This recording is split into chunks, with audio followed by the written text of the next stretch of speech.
거든요. 사실 제대로 입봉도 하지 못했는데 감독이라고 해도 될지 모르겠지만 어쨌든 자기가 영화 감독이라고 하고 다녔으니 감독이라고 해야겠네요.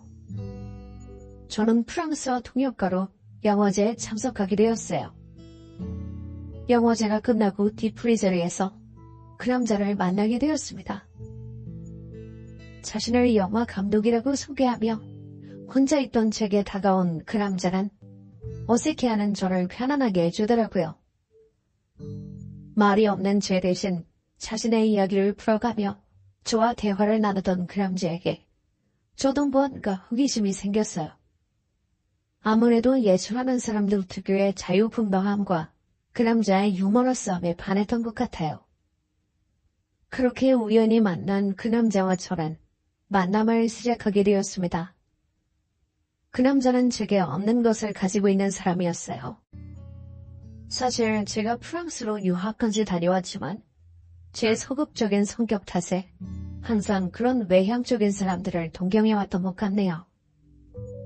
워낙 사람들과 쉽게 친해지지 못하고 편하게 대하지 못하는 탓에 어울려 지내는 것보다 혼자 일하는 게 편한 사람이었습니다. 제가 번역 일을 시작한 것도 저의 그런 성격 때문이었어요. 그래서 결혼 생각도 크게 없어서 그때까지 독신주의자로 살았네요. 그런데 그 남자를 만나고서 그 사람의 유쾌함에 저까지 덩달아 성격이 밝아졌습니다. 주위에서도 제가 결혼하고 많이 외향적으로 변했다고들 했거든요.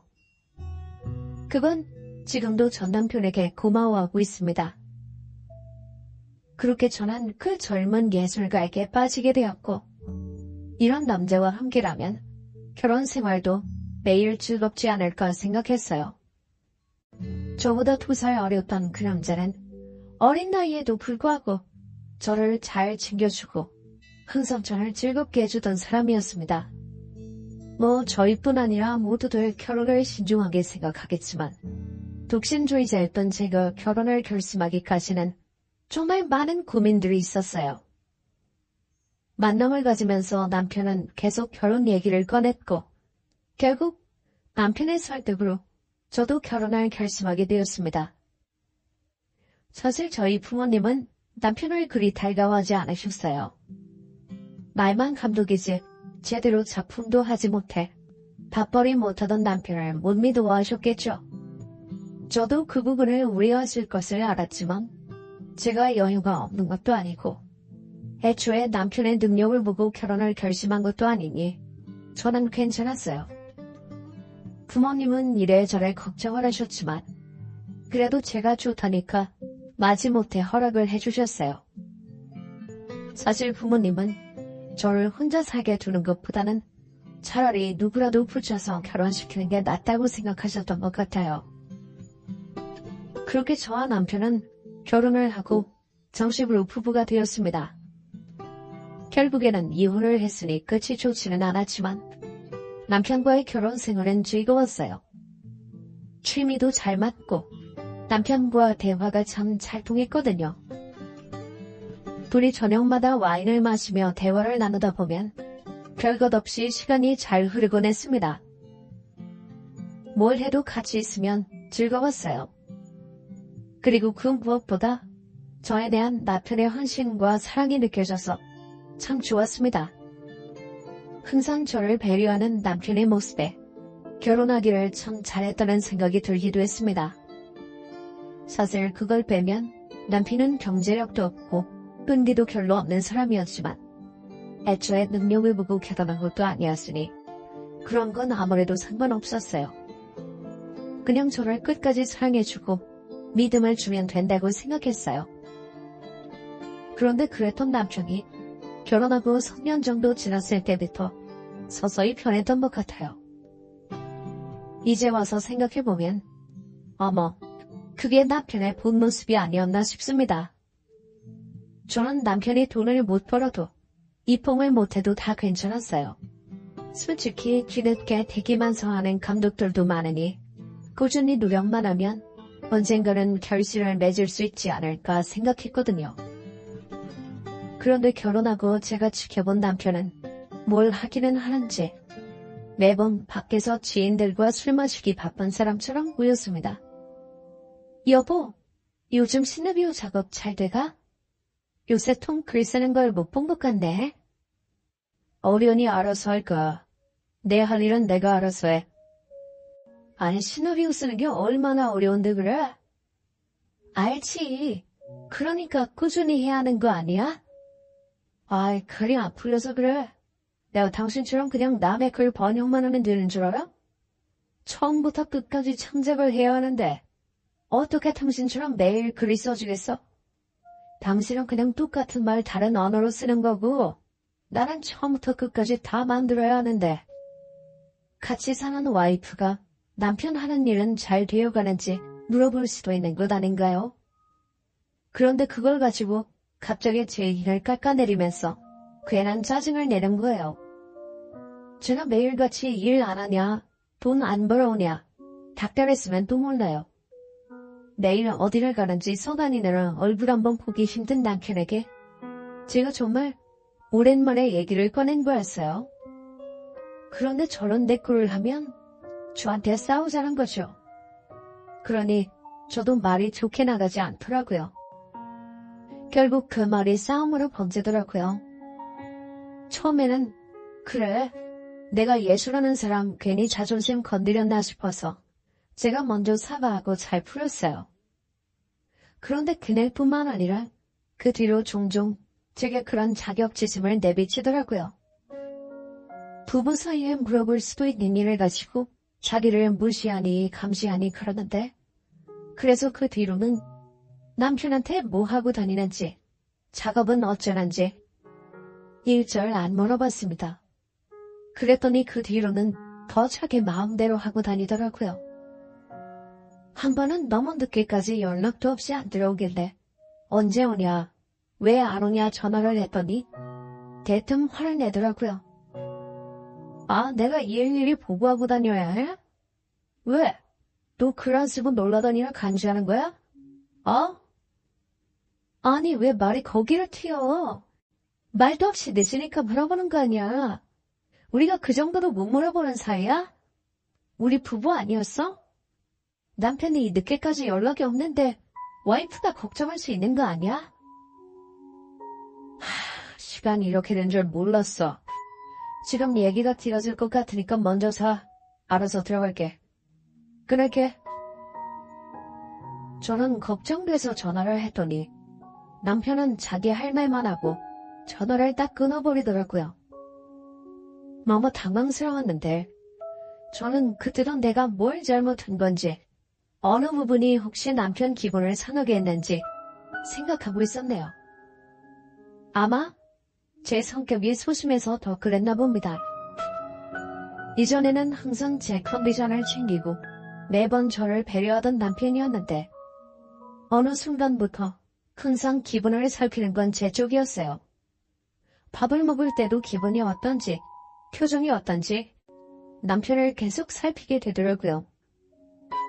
그러다 보니 하루하루 남편 얼굴 마주하기가 곤욕스러웠습니다. 원래도 사람들과 편하게 지내는 걸 잘 못하는 제가 남편과의 시간이 더 어색해졌어요. 차라리 남편이 술 마시고 약속 나가서 늦게 들어오는 게 나을 지경이었습니다. 매일 별말도 없이 뚱하니 마주보는 시간이 너무 불편하더라고요. 어쩌다 우리 부부 사이가 이렇게 되었나. 너무 속상했습니다. 분명 혼자보다는 둘이 나아서 선택한 결혼이었는데 몇 년 만에 사람이 이렇게나 달라질 수가 있을까요? 그렇게 혼자 부부관계에 회의를 느끼며 고민을 하고 있는데 어느 날 남편이 늦은 시각 집에 술 취한 후배를 데려왔어요. 새벽에 한참 지낸 시간에 갑작스러운 방문에 너무 놀랐는데 저는 처음 보는 여자를 집까지 데려왔더라고요. 뭐야? 누구야? 아, 내 후배야, 배우지 맘생. 애가 너무 취해서 집도 모르고 어쩔 수 없이 데려왔어. 아니, 아무리 그래도 집에 데려오면 어떡해? 의뢰야, 무슨 말을 그렇게 해? 그럼 여자애를 위험하게 길바닥에 두고 와?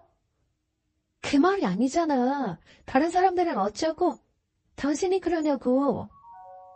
다 취해서 먼저 가고 우리 둘이 남았어. 어쩔 수 없이 내가 데려올 수밖에 없었어. 어쩔 수 없었다니까 더 할 말은 없지만 제가 남 불편해하는 것 알면서 저한테 연락도 없이 멋대로 집에 데려온 게 마음에 들지 않았습니다. 예민한 성격이라 집엔 누가 있으면 잘 못 자거든요. 그렇다고 이미 데려온 걸 쫓아낼 수도 없고 남편이랑 또 실랑이 하기 싫어서 결국 오늘 그냥 늦게까지 일을 해야겠다 하고 포기하기로 했죠. 그렇게 손님 방에 그 여자를 눕혀두고 남편은 안방으로 가서 자더라고요. 저는 밤새 서재에서 불편한 마음으로 일을 했습니다. 시간이 지나 아침이 되었는데도 남편은 일어나지를 않더라고요. 그 여자도 술을 많이 먹었는지 둘 다 조용했습니다. 저는 아침 식사를 챙기는 편이라 밖에 나가 빵을 사오려고 잠시 나갔어요. 둘만 두고 집을 비우는 게 좀 꺼려지기는 했지만 설마 그 잠깐 사이에 무슨 일이 있을까 싶어서 그냥 나갔죠. 나간 김에 볼일도 보고 들어오니 1시간이 훌쩍 지나 있더라고요. 혹시 남편이 일어났을까 싶어서 서둘러 집으로 갔습니다. 그런데 주방 쪽에서 대화하는 소리가 들리더라고요. 그런데 그곳에 어이없는 광경이 펼쳐졌습니다. 어젯밤 남편 등에 엎혀온 그 여자가 제 주방에서 제가 아끼는 식기들을 꺼내 아침을 차렸더라고요. 제가 사둔 음식들을 어디서 찾아 꺼냈는지 마치 자기 주방처럼 있었어요. 너무 어이가 없어서 말도 못하고 그걸 빤히 쳐다보고 있는데 그 여자가 저를 보더니 주저하는 기색도 없이 고개만 까딱하며 인사를 하고 남편은 저를 귀찮은 듯 돌아보더라고요. 나간 줄 알았더니 아니네. 당신 밥 먹었어? 지훈이가 아침 해준다네. 안 먹었으면 당신도 앉아서 먹던가. 언니도 드실래요? 빵 있길래 그냥 꺼내봤어요. 저기 지금 남의 주방에서 뭐 하는 거예요?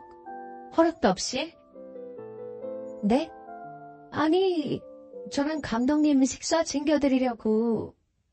그러니까 왜 그쪽이 그러고 있냐고요? 그리고 그 그릇들은 어디서 꺼냈어요? 당신이 꺼내줬어? 당신 또 왜 그래? 내가 밥 먹자고 했어. 그래서 그냥 아무거나 꺼내쓰라고 했어. 제가 그냥 그릇 예뻐서 꺼내서 쓴 건데. 당신 이거 무슨 그릇인지 기억 안 나? 이거 우리 엄마가 나 물려주신 거잖아. 아끼는 거라서 손님들 오실 때 말고는 꺼내 쓰지도 않는 건데.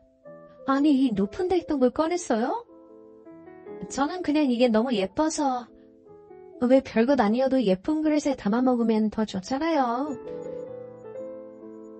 그 여자는 내가 왜 화가 났는지도 모르는지 정말 생각 없고 해맑게 제게 대꾸를 하더라고요. 아니, 아무리 개념이 없어도 누가 남의 집에서 멋대로 남의 물건에 손을 대나요? 쓰는 거 싫으시구나. 죄송해요, 마음대로 만져서. 이거 많이 비싼 거예요? 빨리 다시 넣어둘게요. 아니요, 그냥 둬요. 정리는 내가 할게요. 그쪽은 그만 나가주는 게 좋겠어요. 아니요, 제가 꺼냈으니까 제가 넣어야죠. 제가 할게요. 죄송해요, 언니. 통성명도 안 했으면서 언제 맡아고 자꾸 언니 하는 그 여자가 자꾸 자기가 정리를 하겠다고 나서는 겁니다. 저는 혹시나 문제라도 생길까봐 제가 하려고 했죠. 아니나 다를까 그 여자가 일부러 그런 건지 정리를 한다며 접시 한 장을 떨어뜨렸겠네요. 어머, 어떡해. 죄송해요 진짜. 제가 꼭 환산할게요. 얼마 정도 드리면 될까요? 한 10만 원 하나요? 내가 그냥 그라고 했잖아요. 10만 원? 이거 돈 주고도 못 사는 거예요. 당신 진짜 왜 그래? 놀라잖아. 당신 사이코야? 그릇이 떨어졌는데 사람 안 다쳤나 먼저 걱정해야지. 지금 그깟 접시 걱정하는 거야? 사이코? 당신이야말로 지금 뭐 하는 거야? 멋대로 지가 모르는 사람 데려와서 내 주방에서 내 새끼 음식 꺼내서 지금 이 지경을 벌려놓고 내 탓을 하는 거야? 아니 접시 하나 깬 것 가지고 왜 그래?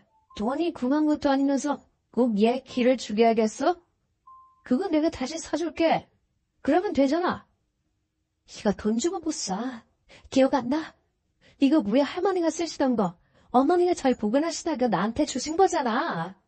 당신 입으로 돈 주고도 못 사는 귀한 거니까 아껴서 써야겠다며. 아, 이게 그거야? 나는 몰랐네. 하참. 아니 그래도 접시가 다 거기서 거기지. 확 풀어. 내가 다른 거 사줄게. 사주기는 뭘 사줘? 당신이 무슨 수로? 됐어. 그냥 신경 꺼. 당신이 요즘 언제 나한테 신경 썼다고 그래. 그냥 가. 손님도 데리고 나가. 진짜 사람이 왜 그러냐? 꼭 이렇게 남 앞에서까지 면박을 줘야겠어? 거기다가 아까부터 지훈이한테 이쪽 그쪽 그건 무슨 예의야? 당신이 지금 이상하게 예의 따져? 그럼 먼저 예의를 좀 차리시지들 그랬어. 언제 통성명했다고 언니 부르는 건 예의니? 그래요? 이름 불리고 싶으면 먼저 소개를 했어야죠. 아유 됐다. 당신 진짜 말 한마디를 안 진다 진짜. 그만하자. 당신 잘났으니까 못난 우리들이 봐줘줄게. 지훈아 가자. 나와. 아우 죄송해요 진짜. 괜히 저 때문에 두 분 싸우시고.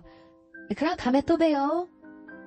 속이 좋은 건지 일부러 저 열받으라고 그러는지 또 보자며 웃으며 나간 그 여자와 남편을 뒤로하고 저는 그 여자가 벌려놓은 주방을 치웠습니다. 할머니가 물려주신 깨진 그릇을 정리하며 눈물이 쏟아지더라고요. 아무리 체면치레가 중요한 사람이라고 해도 뻔히 그 여자가 예의 없이 저지른 잘못인데 나보고 사이코내며 몰아붙이는 남편이 도통 이해가지 않았습니다. 끝까지 그 여자 편을 드는 남편에게 받은 상처가 너무 컸습니다. 그렇게 그 여자와 나간 남편은 또 새벽 늦게까지 들어오지 않더라고요. 그리고 늦게 집에 들어와 침실로 기어들어오려고 했습니다.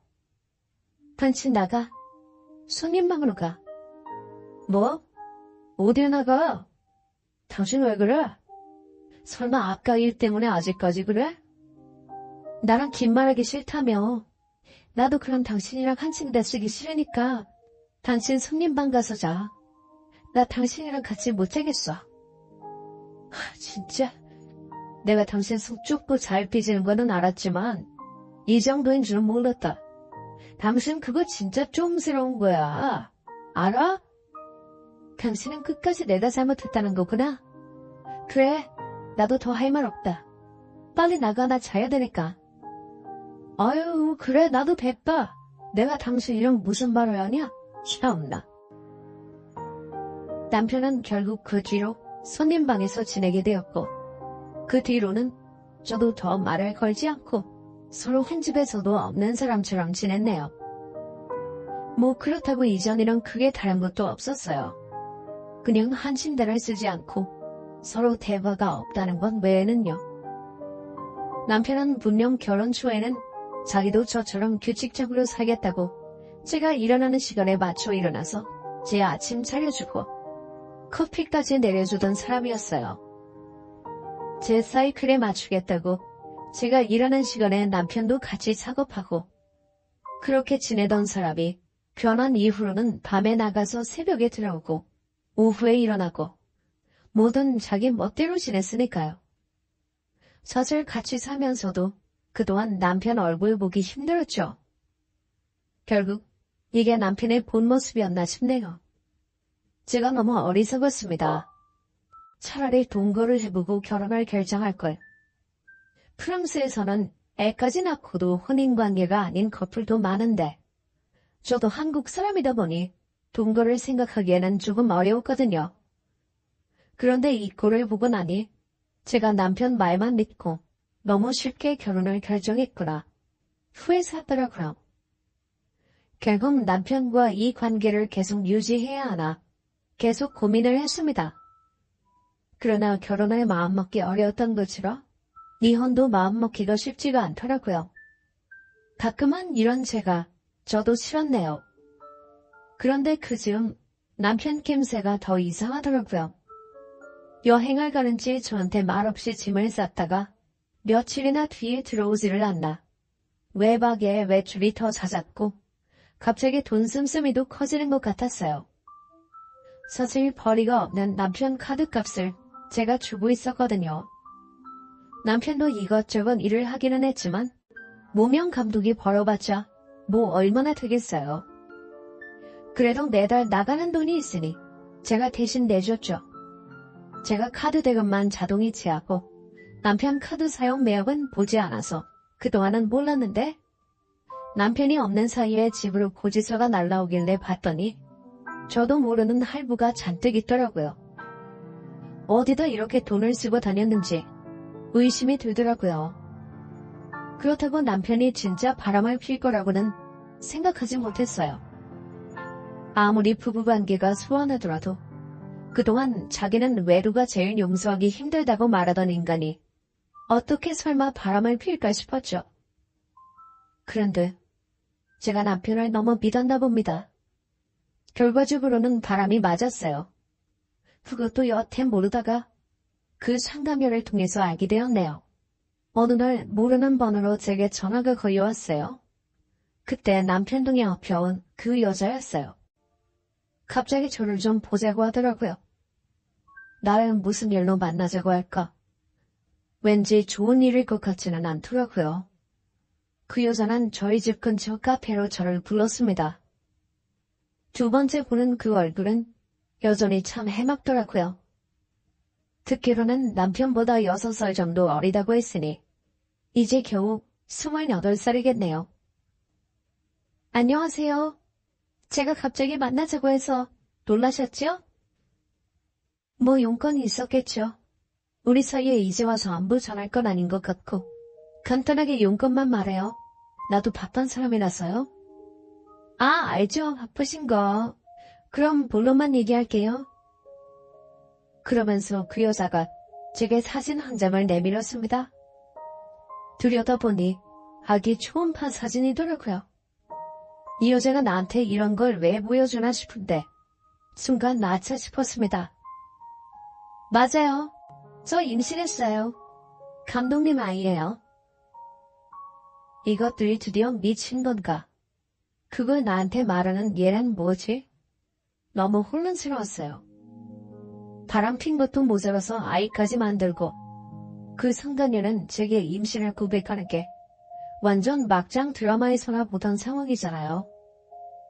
저는 그런 일이 제게 벌어질 거라고 단 한 번도 상상해 본 적이 없었어요.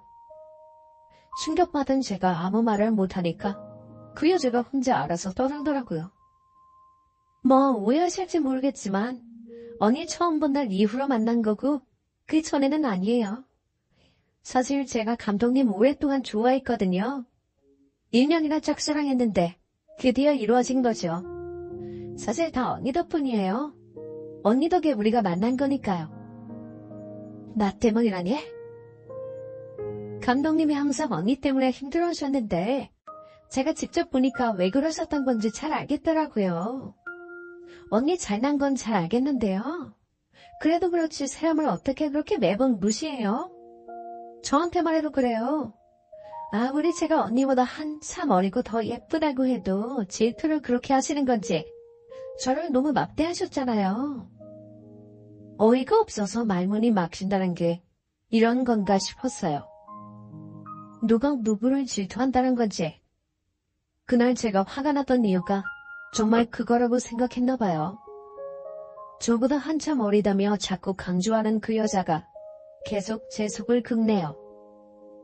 그래서 감독님이 참 불쌍하더라고요. 이럴 거면 뭐하러 같이 사시나 싶고 감독님이 계속 언니랑 결혼 생활하시면 너무 상처받으시고 일도 잘 안 풀리시는 것 같아서 제가 감독님을 행복하게 해드려야겠다 생각했어요. 그래서 그 뒤로 제가 감독님께 적극적으로 구애를 해서 저희가 아주 깊은 관계가 되었죠. 이제 상황 판단이 좀 되시겠어요? 그래서 지금 나한테 말하는 이유가 뭐예요? 말을 하더라도 내 남편이 나한테 설명해야 하는 거 아닌가? 언니, 우리 아기 벌써 5개월이래요. 근데 감독님 성격 아시잖아요. 너무 착해서 남한테 상처 못 주는 거. 제가 오늘 와이프한테 말하라고 계속 얘기했는데도 여태 아직인 것 같아서 제가 어쩔 수 없이 여기까지 찾아온 거예요. 저 금방 배부르는데 더 기다릴 여유가 없어서요. 이혼하는 것도 시간이 걸리고 우리 아이 아빠 없는 애로 키울 수 없잖아요. 제 말 무슨 말인지 잘 아시죠? 똑똑하시다면서요. 어려운 얘기 아니니까 잘 알아들으셨다고 생각할게요. 그러니까 둘이 나 몰래 몇 달이나 불륜을 저질렀고 거기에 애까지 생겼다.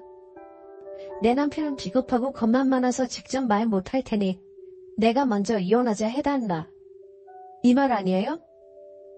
역시 잘 알아들으시네요.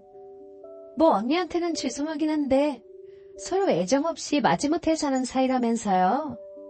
저번에도 직접 보니까 잘 알겠던데. 어차피 이혼하실 생각이셨으면 좀 빨리 해주시라고 부탁드린 거예요. 그쪽은 이게 지금 부탁이라고 생각해요? 나한테 이러는 게 맞다고 생각하는 거냐고요. 미안하다고 했잖아요. 그럼 제가 여기서 무릎이라도 꿇을까요? 그거 원해서 이러는 거예요? 너무 당당하고 뻔뻔해서 제가 할 말이 없더라고요. 저도 참 바보죠. 그 자리에서 욕이라도 해줬어야 하는 건데 엉쳐서 별말을 못한 게 아닙니다. 그럼 내가 이혼해줄게요. 걱정 말아요. 이럴 줄 알았어요? 왜 억지를 부리세요? 어차피 감독님은 와이프 안 사랑한대요. 그런 사람 붙들고 살 필요가 뭐가 있어요? 똑똑한 줄 알았더니 생각보다 되게 구질구질하시네요. 제가 그 상간녀 입에서 구질구질하다는 소리까지 들었네요. 화가 나는 것을 넘어서서 어쩌다가 그런 인간을 만나서 내가 이런 수모를 당해야 하나 싶었습니다. 더 이상 할 말이 없던 저는 말없이 그 자리를 박차고 나왔습니다.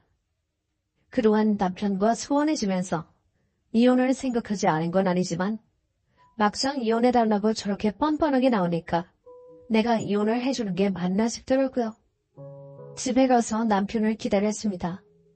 그 여자가 나를 만난 얘기를 전했는지 집에 와서 남편이 바로 짐을 싸더라고요. 뭐 하자는 거야? 나한테 할 말 없어? 무슨 말? 당신도 다 들었다며? 그래, 난 바람 필 거 애 생겼어. 그게 다야. 어차피 당신도 나랑 이러고 사는 거 찌긋찌긋할 거 아니야. 그래? 그래서? 당신도 이혼해달라 이거야? 설마 당신 나랑 이혼 안 하려고? 이러고 평생 살고 싶어? 밖에 내 애를 낳아두고? 잘못했다고 빌어야지. 뭐 잘했다고 지금 둘 다 나한테 큰 소리야? 니들이 이러고도 인간이니? 은혜야, 오늘 그냥 조용히 이혼하자. 어? 소송까지 갈 필요 뭐가 있어? 어차피 나한테 뜯어낼 것도 없고 지훈이 걔로 말만 데우지 무명이야. 우리 둘 다 돈 없어. 개털이야. 그냥 좋게 합의 이혼하자. 서류는 내가 조만간 보낼게. 일단 오늘은 더 말해서 좋을 건 없으니까 당분간 내가 나가서 지낼게. 서류 보내면 도장 찍어줘. 참 기가 막혔습니다. 집에 와서 나한테 무슨 말로 용서를 빌까 조금 궁금했는데 저도 남편이 이 정도로 철면피인 줄은 몰랐네요. 뻔뻔하게 합의 이혼하자며 서류 보내면 도장이나 찍으라는 남편을 보니 내가 어떻게 여태 저런 인간이랑 살부리치고 살았나 모르겠더라고요. 짧다면 짧고 길다면 긴 그 시간 동안 나름 행복했다고 생각했는데 이런 식으로 결론이 날 줄은 정말 몰랐습니다. 그렇게 남편은 그날로 짐을 싸서 나갔습니다. 그 뒤로는 제가 문제를 남기고 전화를 걸어도 답이 없었네요. 괜히 남편이랑 시시비비 다투느니 차라리 그냥 깔끔하게 정리하고 이혼할까 싶다가도 누구 좋으라고 내가 도장 찍어주나 싶어서 저 스스로도 참 마음이 갈팡질팡했습니다. 그렇게 저도 선뜻 결론을 못 내리고 남편이 보낸 이혼 서류만 붙들고 있기로 두세 달. 갑자기 남편이 다시 저를 찾아왔습니다. 늦은 밤 누군가 초인종을 누르는 소리에 깜짝 놀라 일어났어요. 남편도 없고 여자 혼자라 이 시간에 올 사람이 없는데 혹시나 싶었어요. 아니나 다를까 현관 앞에 남편이 서 있더라고요.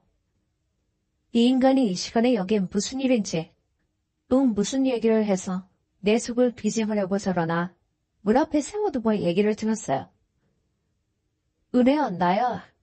문 좀 열어주나? 이 시간에 무슨 일이야? 서류가 들어왔니? 내가 기다리라고 했잖아. 쉽게 도장 안 찍어줄 거야? 내가 누구 좋으라고? 그래 찍지 마. 난 너랑 이혼하기 싫어. 이 말 하려고 온 거야. 일단 얼굴 보고 얘기 좀 하자. 나 좀 들여보내줘, 어? 이제 와서 저게 또 무슨 꿍꿍이인가 싶더라고요. 한 달 전까지는 매일 도장 찍어 보내라고 닥달이더니 갑자기 찾아와서 이혼하기 싫다며. 결국 남편을 집으로 들인 저는 남편의 얘기를 들어봤습니다. 워낙 말이 많은 사람이라 구구절절 징징거리는 소리가 난데 결론은 후회한다. 다시 돌아오고 싶다. 이거였어요. 안 봐도 뻔했어요. 그동안 돈도 안 벌면서 용돈 받으며 편안하게 좋은 집에서 살 때는 몰랐겠죠. 남편이 집을 나가서 그동안 그 여자 원룸에서 지냈나 봐요. 남편이 고급 차에 우리 집에 로마한다고 설치고 다니니까 제 역할인 줄 알았던 상견녀는 제가 이혼만 해주면 이 집도 돈도 다 자기 것이 될 줄 알았나 봅니다. 그런데 결국 남편이 개털인 것을 알고 둘이 한바탕 싸웠다네요. 날 속였니 아니니? 애초에 네가 날 돈 보고 접근했냐며 속물이니 뭐니 시끄러웠나 보더라고요. 내가 진짜 잠깐 정신이 나갔나 봐. 나는 진짜 당신밖에 없어. 네가 나를 그렇게 꼬시지만 않았어도 내가 그럴 일은 없었는데. 왜? 당신 어리고 착한 여자인 줄 알고 그 여자 좋아했던 걸 아니야? 나는 잔소리하는데 그 여자는 감독님 하면서 멋있다고 좋다고 떠받들어주니까 그게 좋았던 거 아니냐고. 나 나이 많아서 싫다고 그랬다며. 근데 이제 와서 뭐가 잠깐이야. 그래, 내가 당신한테 많이 지쳤던 건 사실이야. 그렇잖아. 내가 뭐가 잘난 데 있어. 근데 잘난 당신이 뭐라고 한마디 할 때마다 내가 쪼그라드는 것 같으니까. 근데 도와주는 걔는 내가 잘났다 해주니까 나도 모르게 넘어간 거지. 사실은 남편이 뭐라고 떠들던 별로 귀에 들어오지 않았네요. 듣고 싶지도 않았는데 순간 그런 생각이 들더라고요. 이왕 이혼할 거 내 속이라도 좀 시원하자 싶었습니다. 막말로 정말 개털인 남편한테 위자료 받을 수 있는 것도 아니고 제가 이혼해서 얻는 게 없는데 그 두 인간도 나처럼 속 좀 끓이면 좋겠다 싶더라고요. 그래서 일단은 남편을 받아주기로 했습니다. 둘이 싸웠니 어쩌니 해도 결국 애 낳으면 남편이나 그 여자나 어쩔 도리가 없을 거예요. 그때까지 애라도 좀 태워보려고 했어요. 그렇게 남편을 받아주는 대신 앞으로 집안일과 굳은 일들은 모두 남편이 하기로 했습니다. 새벽 5시에 일어나 입주 가정부처럼 지내기로요. 자기 발로 기어들어왔으니 싫다는 말은 차마 못하더라고요. 아니, 그래도 5시는 좀 너무하지 않아? 6시에 일어나면 안 될까? 무슨 소리야? 나 6시에 일어나서 운동하고 오면 7시니까 그 전에 집 한번 싹 치우고 내 아침 차려놔. 당신 요리도 잘 못하는데 2시간 가지고 되겠어? 안 되겠으면 더 일찍 일어나던가. 유튜브로 배우던 시댁에 전화를 하던 아무튼 먹을 만하게 차려놔. 제대로 해. 하는 거 봐서 계속 둘지 말지 결정할 거야. 혹시나 쫓겨날까 무섭기는 했는지 사실 별로 기대도 안 했는데 얼추 식사를 잘 차렸더라고요. 국도 끓이고 반찬도 해두고요. 당연히 점심 저녁도 시켰고 제가 서재에서 일하는 동안 남편에게는 집안 대청소를 시켰습니다. 주방의 식기들까지 싹 다 꺼내서 닦고 가구까지 다 들어서 청소를 하려니 일주일로도 끝이 안 나더라고요. 남편이 그동안은 참 편하게 살았죠. 그래도 생각보다 군말 없이 잘 버티더라고요. 그런데 한 2, 3주가 지나니 남편이 슬쩍 말을 꺼내는 겁니다. 근데 여보, 혹시 장인어른한테 우리 갈라졌다고 말씀드렸어? 왜? 당신이 그게 왜 궁금해? 아니, 나 시나리오 완성되면 장인어른이 투자처 알아봐 주시기로 했잖아. 그거 어떻게 되나 해서. 부모님은 모르셔. 안 그래도 아빠도 투자자들 모아놨다고 진행되면 연락도 안 하셨어. 당신 배우들이랑 스태프들 알아보고 로케 계약해놔. 정말? 나 장인어른 믿고 진행한다. 나 이제 진짜 당신 속 안 속이고 잘할 거야. 걱정하지 마 정말. 참 뻔뻔하기가 끝이 없네요. 어린 여자 만나서 바람나서 알까지 만든 인간이 이제는 지에 팽겨치고 나한테 와서 저희 아버지 통해서 염화 투자는 받고 싶은가 봅니다. 제가 말로는 잘 진행되었으니 배우도 섭외하고 예약도 잡아두라고 했지만 사실 아버지한테는 이혼 얘기를 꺼내놓습니다. 모든 사실을 아시고 당장이라도 남편 무가지를 빚으시겠다는 아버지를 겨우 말리고 제가 해결하겠다고 말씀드렸어요. 그렇게 남편이 손님방에서 지내며 이 집 식모처럼 일한 지도 벌써 몇 달이 되었네요.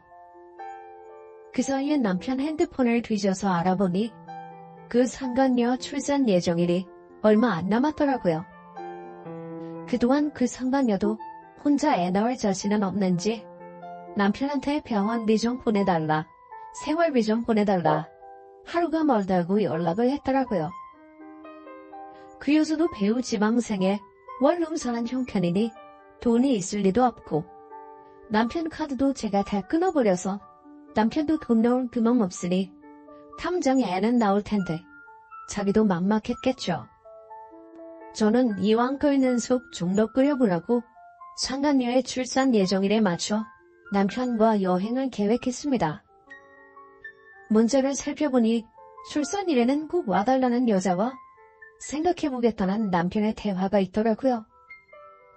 제가 그 꼴은 또 못 보지 않겠어요? 기억에 길이길이 남는 출산일을 만들어주고 싶었습니다. 제가 출산 예정일에 여행을 가자고 했더니 남편이 살짝 당황하는 눈치더라고요. 설마 정말 나 몰래 병원이라도 갈 생각이었는지 말이에요. 남편은 어쨌든 제 말을 들을 수밖에 없는 입장이니 싫다고 하지도 못하겠죠.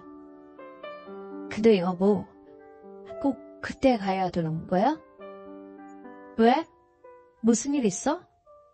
나 일 없는 때가 그때밖에 없어. 그때 가야 해. 우리 화해 기념으로 가는 거야. 왜? 가기 싫어? 아니, 그냥 물어본 거야. 가야지. 갈 거야. 결국 제가 예정일 앞뒤로 날짜를 잡아서 며칠 동안 여행을 떠나기로 했습니다. 그런데 여행 중에 남편이 저녁을 먹다가 다급한 전화를 받고 식당을 나가더라고요. 슬쩍 보니 그 여자인 것 같은데 아마 지금 애가 나오려나 봐요. 그 소식을 들으니 밥이 더 맛있더라고요. 한참을 통화하고 들어온 남편은 시종일관 불편한 표정으로 먹는 둥 마는 둥 했어요. 왜? 무슨 전화야? 무슨 일 있어? 아니야, 친구야, 친구. 별거 아니야. 왜? 일 있으면 가도 되는데. 나 안 붙잡아. 아무 일 아니랄까 그러네.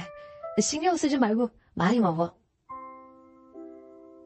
그 여자도 이미 애는 낳았을 텐데 돈도 없다는 그 여자가 조리원으로 제대로 갔는지 모르겠네요. 뭐 제가 궁금해할 일도 아니지만 말입니다. 그런데 그 상간녀가 애를 낳고 얼마 안 돼요. 저를 찾아왔습니다. 동정심이라도 유발하고 싶은지 갓난애를 안고서 말이에요. 여기는 웬일이에요? 사모님, 저 너무 힘들어요. 제발 저 좀 살려주세요. 당장에 먹을 것도 없고 애들이 무시할 만한 환경도 아니에요. 저 돈 한 푼도 없어요. 애 아빠도 없어서 저 미혼모로 아이 낳고 애 호적도 제 밑으로 올리게 생겼어요. 잘못은 제가 했잖아요. 애는 무슨 잘못이에요?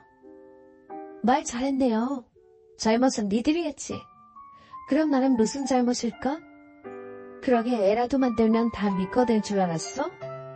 그리고 이 집, 내 남편이 쓰고 다니는 돈, 그거 다 내 거야. 너 사람 잘못 찍은 거야. 알아? 그러게 똥인지 된장인지 잘 보고 찍지 그랬어. 네가 자초한 일이야? 돌아가. 못가요 사모님, 제발요. 아기 출생신고해야 하는데 저 어떻게 해요? 아빠 없는 애 만들어요? 걔가 아빠가 어디 있어? 아직 내 남편이야. 착각하지 마.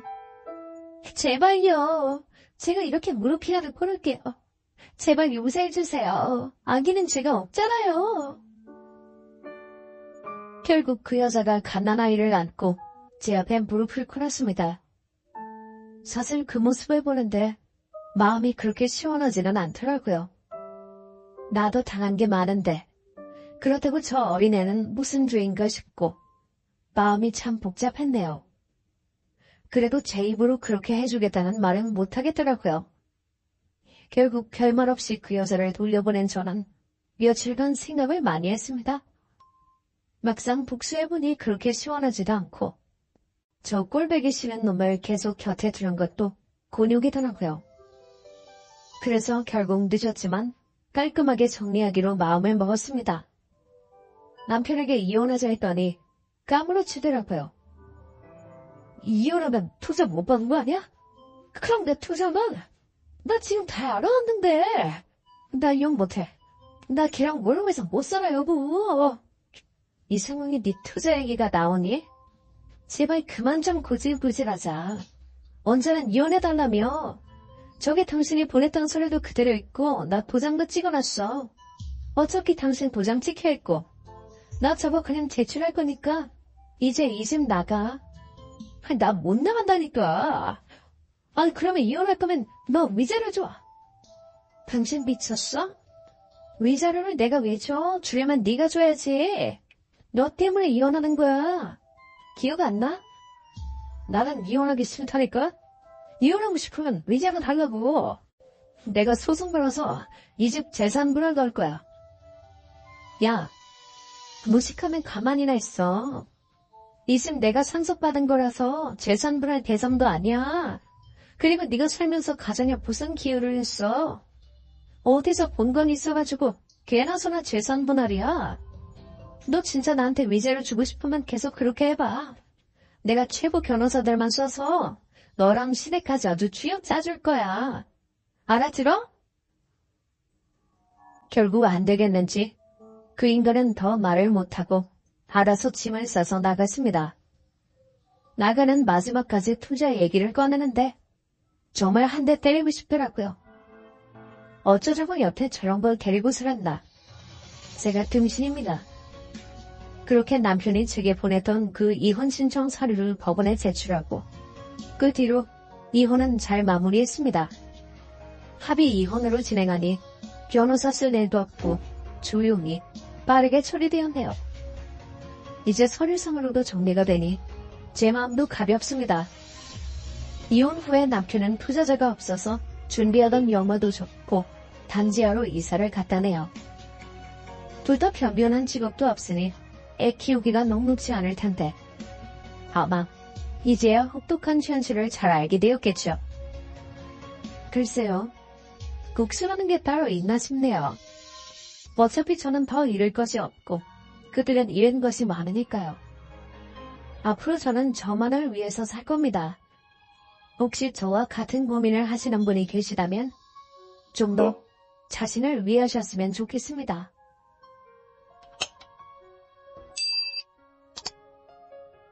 저는 대한민국 육군 병장으로 군대를 전역한 신체 건강한 20대 중반의 남자입니다. 지금은 그냥 아르바이트 한두 개 하면서 지내고 있습니다. 아직 머리가 아파 취직까진 생각해본 적 없어요. 제 위로 누나가 한 명 있는데 저희 누나하고 예전부터 엄청 친하게 지내는 누나가 한 명 또 있습니다. 누나랑 제가 나이 차이가 조금 나기는 했지만 워낙 부침성이 좋은 누나인지라 저한테도 잘 대해줬어요.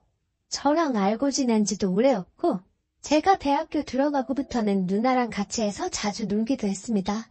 사회생활 먼저 시작한 누나가 쳐들부타고 저한테 옷 선물까지도 해준 적이 있어요. 어쩔 땐 제 친누나보다 더 의지가 되는 사람이었기도 하고요. 심지어 제가 군대 가 있을 때 그 누나 혼자서 따로 저를 면회올 정도로 가깝게 지낸 누나입니다. 그리고 이 누나와 있던 일을 한번 사연으로 보내보려고 합니다. 제가 핸드폰 같은 기계들에 대해서 관심이 많습니다. 이 누나가 일전에 핸드폰을 바꾸고 싶다고 저한테 먼저 물어봤어요. 제가 그런 거 잘하니까 도와줄 수 있지 않겠냐고요. 그때쯤 제가 관심을 가지고 있는 모델이 있었는데 디자인도 괜찮고 해서 누나 취향이지 않겠나 해서 추천을 해줬습니다. 그런데 누나가 전에 쓰던 기종하고 달라서 손에 익지 않아 불편하다고 저한테 투덜댔어요. 거의 친누나와 마찬가지로 가까운 사이로 지내서 그렇지 객관적으로 볼 때 이 누나가 얼굴이 연예인같이 생겼습니다. 주먹만한 얼굴에 비율이 엄청 좋아서 같이 길을 걷고 있으면 다른 남자들이 저를 부럽게 쳐다볼 때도 있고 연예인 해보지 않겠냐고 길거리 캐스팅을 받을 때도 종종 있었어요. 뭐 유명한 회사는 아니고 솔직히 몇몇은 사짜 냄새가 가득 나기는 했지만 정말 예쁜 거 하나만큼은 저도 인정하는 바입니다. 그러니 주변에 남자도 많아서 어떻게 이 누나를 한번 해보겠다고 우냐우냐 해주고 떠받들어주면서 공주처럼 대접을 해주니까 이 누나가 사실 좋은 점도 많지만 이 누나 성격만 놓고 본다면 성깔이 조금 있고 콧대가 아주 높은 편이에요. 자기 이쁜 거 알고 있으니 그럴만도 하지만 가끔씩 이 누나가 누나 좋다고 따라다니는 남자한테 하는 거 보면 조금 심하다 싶을 정도입니다. 저는 워낙 특수한 경우다 보니 심하게 하지는 않지만 막무가내인 성격은 어쩔 수가 없네요. 그래서 그랬는지는 모르겠는데 그 누나가 애초에 저한테 핸드폰 바꾸면서 자기는 이러이러한 게 좋고 디자인이 가장 중요하다는 식으로 애매하게 설명을 해놓고 저한테 제가 잘못 골라줘서 마음에 안 든다는 식으로 따지니 제가 해결을 못해주면 뭐 누나 대신 환불을 해주던가 다른 걸 사주던가 할 줄 알았나 봐요. 그런데 말씀드렸다시피 이 누나가 이쁜 건 이쁜 거고 저는 워낙에 오래 알고 지냈기 때문에 그때 당시에는 이성적인 감정이 크게 없었어요. 거의 가족이나 마찬가지였죠. 그래서 그냥 불편하면 불편한 대로 그냥 쓰라고 대충 대답했습니다. 솔직히 핸드폰이 한 푼 두 푼 하는 것도 아니고 땡깡 풀린다고 해서 제가 어떻게 해줄 만한 게 아니잖아요. 이쁘다고 살 때는 언제고 불편하다고 그걸 저보고 책임지라니 어이가 없었죠. 저도 핸드폰 바꿀 때가 되기는 했는데 이 누나가 산 게 핑크색이라서 제가 대신 쓰기에는 조금 부담스러운 컬러였습니다. 그리고 제가 누나가 원하는 기능들 다 확인해가면서 최대한 잘 알아봐주며 산 건데 그런 기능들은 보지도 않고 당장 쓰기 불편하다는 이유로 투덜대니 저도 살짝 빈정이 상했던 거예요. 원래는 자기 스스로 뭐 알아보고 하는 거 하나도 없는 누나인데 인터넷에서 뭘 업그레이드를 하면 어떻게 돼서 자기가 쓰기 편하게 바뀐다고 들었다고 하면서 이렇게 하면 되는 거냐고 물어보더라고요. 그런데 제가 보기에도 이 방법이면 충분히 해결법이 되는 것 같다는 생각이 들더군요. 그런데 조금 전문적인 지식이 필요한 부분이라 컴맹인 누나가 혼자 스스로 하기에는 어려운 부분이 있겠다 싶었어요. 아니나 다를까 누나가 자꾸 저한테 해달라고 막무가내로 우기기 시작했습니다. 저는 그때 부모님 집에서 나와가지고 취직 준비하고 있는 상황이었고 누나가 살던 곳은 대중교통을 이용하면 못해도 1시간은 넘게 걸리는 거리였기 때문에 누나 보고 핸드폰 들고 우리 집으로 오면 제가 해주겠다고 했어요.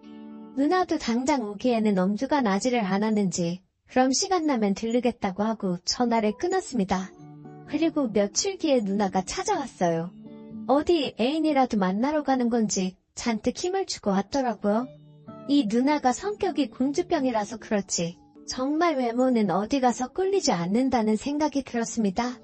그러니 한편으로는 저도 남잔데 너무 오래 알고 지낸 사이다 보니 동생 말고는 아무것도 못 되는 건가 하면서 아쉬운 생각이 들기도 했어요. 아무튼 누나가 핸드폰을 저한테 넘겨주고는 근처에서 약속이 있으니까 저녁 때쯤에 다시 찾으러 오겠다고 그러니까 그때 맞춰서 가져갈 테니 저녁 전에 끝내놓으라는 말을 하는 거였습니다. 핸드폰에 비밀번호가 뭐냐고 물어봤는데 제가 하기 편하라고 이미 벌써 비밀번호 같은 거는 다 초기화시켜서 없애버렸더라고요. 이 누나가 은근히 이렇게 사소한 데서 남을 배려해주는 경우가 종종 있어서 저도 이 누나가 저희 또 다른 누나 같은 존재이긴 하지만 그런 부분이 참 좋았습니다. 그날 저도 해야 할 일이 있어서 바쁘기는 했는데 또 막상 누나가 1시간 거리를 찾아와서 부탁한 일인데 누나의 부탁을 먼저 안 해줄 수가 없었습니다. 그래서 해야 할 일은 뒤로 미루고 누나 핸드폰에다가 전원을 넣었습니다. 전원을 넣고 핸드폰이 켜지는 걸 기다리다가 잠깐 딴짓을 하고 있었는데 누나 핸드폰의 알림 소리가 연속해서 들리더라고요. 저는 당연히 핸드폰을 옛날에 쓰던 폰으로 바꿔놓고 저에게 맡겨놓은 거라고 생각했는데 말입니다. 그런데 그 생각이 끝나기가 무섭게 갑자기 알 수 없는 스릴감이 제 몸을 감싸더라고요. 사실 핸드폰이라는 게 굉장히 개인적인 물건이고 남에게 보이기 껄끄러운 물건이기도 하잖아요. 그런데 마침 누나가 절 미안답시고 핸드폰에 비밀번호도 다 해제해놓은 상태고 제가 마음만 먹으면 속속들이 모든 걸 꺼내볼 수 있는 상황이었으니까요. 그리고 이 누나를 여태 알아오면서 연애 상대를 가장 친한 친구인 우리 누나한테도 말을 해준 적이 없을 정도로 개인적인 이야기는 비밀로 만드는 사람이니 더 궁금하지 않을 수가 없었습니다. 그래서 당장 핸드폰이 켜지는 걸 확인하자마자 이 누나 핸드폰의 사진첩부터 열었습니다. 사진첩이 열리는데 정말 심장이 쿵쿵 뛰는 소리가 제 귀로 직접 들리는 것 같을 정도로 떨리더라고요. 그런데 막상 사진첩을 열어보니 이게 누나의 사진첩인지 아니면 누나가 키우는 고양이 전용 사진첩인지 정말 고양이 사진 말고는 아무것도 없었습니다. 솔직히 김이 빠지고 실망스러웠죠. 고양이를 키우는 여자들은 혼자 지내는 걸 좋아한다는데 이 누나가 혼자 지내는 걸 좋아하나? 하는 생각을 했습니다.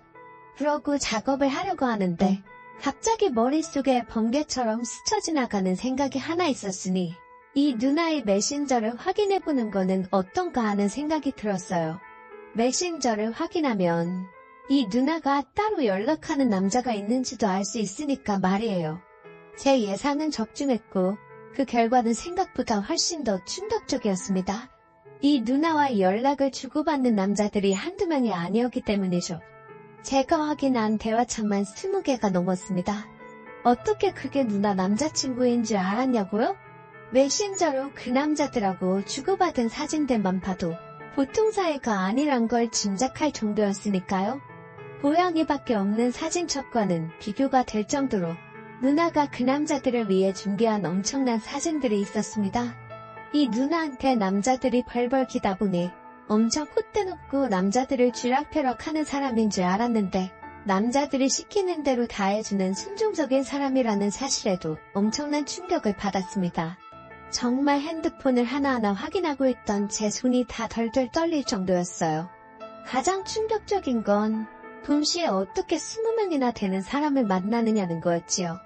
생각해보세요. 하루에 한 명씩을 만나도 한 바퀴를 다 돌리려면 20일은 걸리는 거잖아요. 남자친구가 20명이 넘었기 때문에 20명이 각기 다르게 가지고 있던 누나의 사진을 다 구경하는 데만도 엄청나게 오랜 시간이 걸렸습니다. 저도 모르게 시간이 엄청 흘렀다는 걸 생각도 못하고 있었어요. 저녁이 돼서 누나가 볼 일이 끝나고 다시 저희 집으로 찾아온 거죠. 인터넷에 검색했을 때 보니까 남들은 얼마 안 걸리던데 너는 왜 이렇게 오래 걸리냐면서 아직도 안 끝났냐고 저를 나무라더군요. 하지만 또 투덜대면서도 얼마나 걸리냐고 하면서 저 먹으라고 사왔다고 음식도 포장해오고 음료수도 몇 개 사왔어요. 악마 같은 천사가 바로 이 누나를 두고 하는 말인 것 같았습니다. 그런데 자꾸 누나가 아까 봤던 사진들하고 겹쳐 보이니까 제가 얼굴이 시뻘개져서 표정 관리를 할 수가 없었어요. 누나는 평소와는 다른 제 모습을 인지를 한 건지 저보고 어디 아프냐고 왜 그러냐고 물어보더라고요. 아무것도 아니라고 말하고 조금만 기다리면 금방 끝내주겠다고 하니 이 누나는 저한테 경계심도 없는지 제 침대에서 이내 잠이 들더군요. 정말 속이 상하기도 했습니다. 나도 남잔데 얼마나 편하면 혼자 사는 집에 찾아와서 저렇게 무방비 상태로 잠까지 잘 수 있을까 싶었습니다. 그만큼 오래된 사이기도 했고 저를 믿는다는 말이지만 그게 한편으로는 그렇게 속상한 일이 아닐 수가 없었어요. 부랴부랴 다 끝내주고 누나한테 핸드폰을 돌려주니 누나가 핸드폰을 이리저리 건드려 보더군요.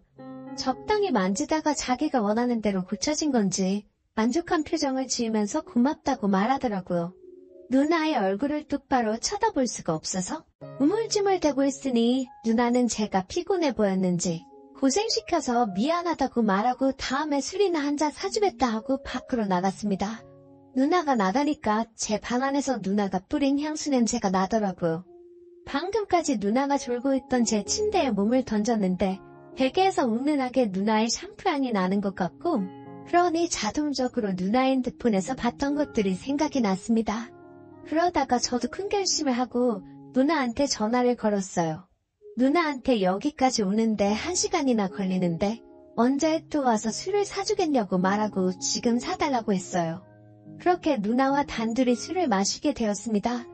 방금까지 내 방에 있던 누나인데 밖에서 보니 또 기분이 새롭더라고요.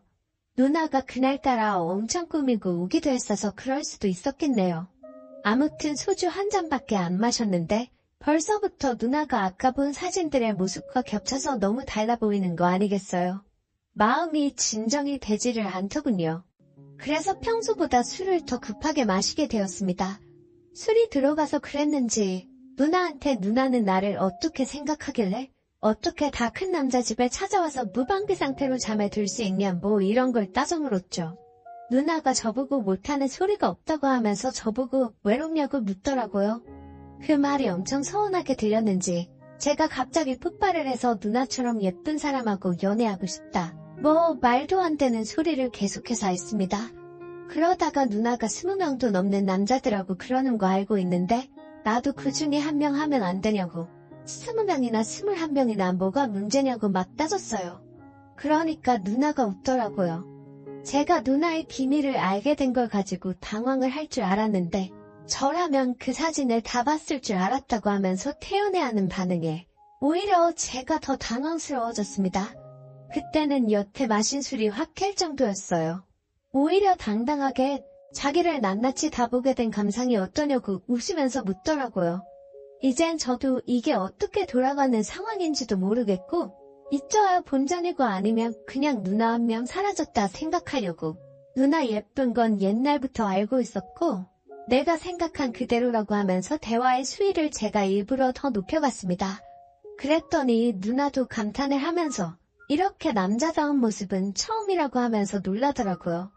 그리고 누나가 무슨 속셈으로 저에게 함정을 파놓고 기다렸는지 싹 다 터놓기 시작했습니다. 사실 사진을 주고받은 그 남자들은 자기가 새로 만든 아이기라고 합니다. 그러니까 누나는 스스로가 스스로한테 남자친구인 척을 하면서 사진을 보냈던 거예요. 그냥 제가 누나의 비밀을 알아서 파헤쳐주기를 기다리고 일부러 그 상황을 만들어 놓은 것이죠.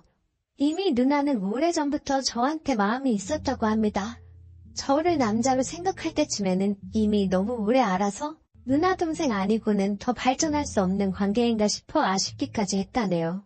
일부러 혼자서 저 면회도 오고 그랬었는데 그때 제가 자기 손이라도 잡아줬으면 싶었는데 정말 끝까지 동생인 척만 해서 누나도 많이 서운했었다고 하는 겁니다.